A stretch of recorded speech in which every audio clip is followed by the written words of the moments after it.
chan tôi te hi man zia thiam mi kan si chiều mo hi bo lei kan ning in kal a chun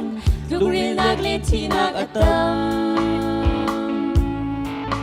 zum nak phek he kri hu zulin lampian mi zong kan tam kan nak a thi te lau hin chu thi nak le si va in khat mi vô lei a nang lam le lung dai na kum lo na bay in a leng mi kan si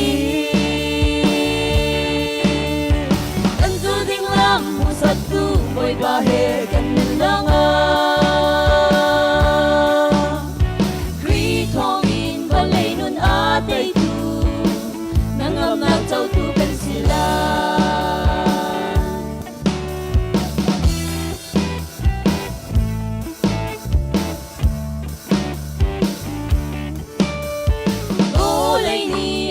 tay xuôi ngang hoa lâu Giêsu ni hít tin a cần chiên xem nát lệ hở nang nên in tik a tin ha u ka tay chang a ti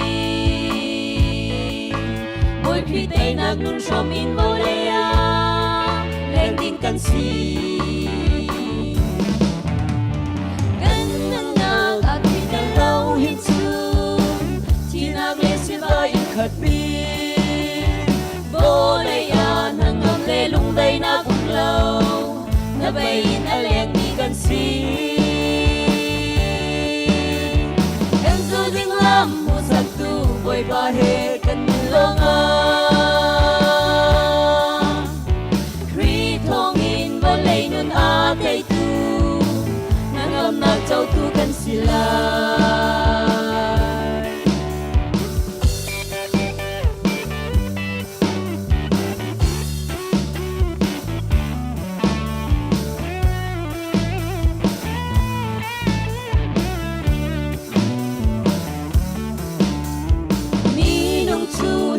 lei thak in ser mi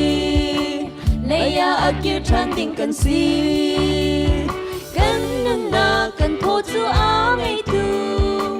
pathian si na akir than lai amun ding in hi vo leia ser mi kan lo e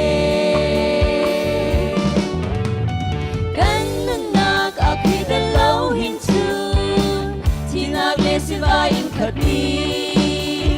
vô lei a nang ngam le lung dai na kum lo na bay in a leng mi kan si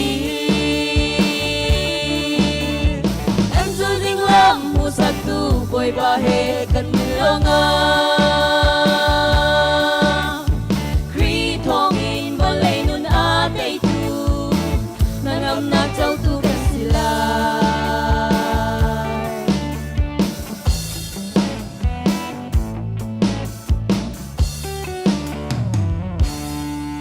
Panis yung parang nakso ko sa